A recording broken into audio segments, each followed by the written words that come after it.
देश आहे तर आपण आहोत. देशभक्तीसाठी प्रेरणादायी विचारही गरजेचे आहेत. राष्ट्रीय स्वयंसेवक संघाचे सरसंघचालक मोहन भागवत यांनी हे प्रेरणादायी विचार दिले. देशासमोर असलेल्या प्रत्येक प्रश्नावर मोहन भागवत यांची प्रेरणादायी वक्तव्य नेहमीच ऐकायला मिळतात.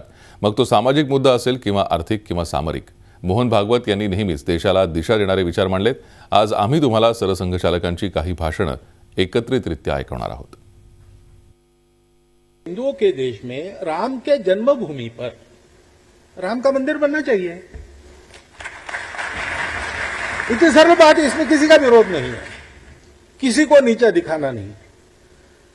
कलह हो ही नहीं सकता। अब गुलाबराव महाराज ने कहा है, हिंदू और मुसलमानों का कलह धार्मिक कारणों से हो ही नहीं सकता, वो होता है राजनीतिक कारणों से।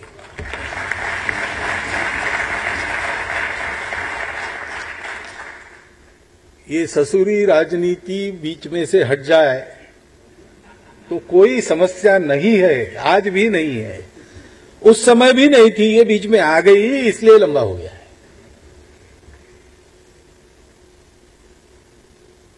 लेकिन ये सारा जो मामला है, अपने स्वत्व पर खड़ा रहना, तो कैसे हम निकले उभरे उससे। हमारे यहां विवेकानंद हुए, हमारे यहां रामकृष्ण परमहंस हुए, हमारे यहां गुलाबराव महाराज जैसे लोग, जिन्होंने फिर से सारा अध्ययन करके नए समाज को समझ में आएगी इस भाषा में सारा सत्य यथातथ्य रख दिया, दर्पण दिखाया हमको और कहा कि तुम भेड़ नहीं हो, अपने रूप का स्मरण करो, तुम सिंह हो। उन्होंने हमको अपने स्वत्व पर खड़ा किया।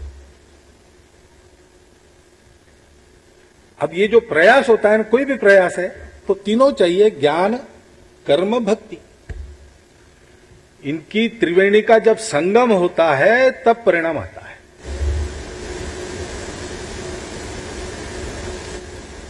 वो परिणाम आने के लिए इन तीनों की आराधना पड़ती है। तो किसी को इसका एक ज्ञान पक्ष सामने लाना चाहिए था। गुलाबराव महाराज ने वो अत्यंत तर्क सम्मत पद्धति से और सभी अध्ययन करके और ऐसा तर्कसम्मत सत्य रखने के बाद कोई मतभेद पैदा न हो, इसलिए समन्वय भी उसी आधार पर उसमें जोड़कर तो सामने लाया। झी 24 तास रहा एक पाऊल पुढे।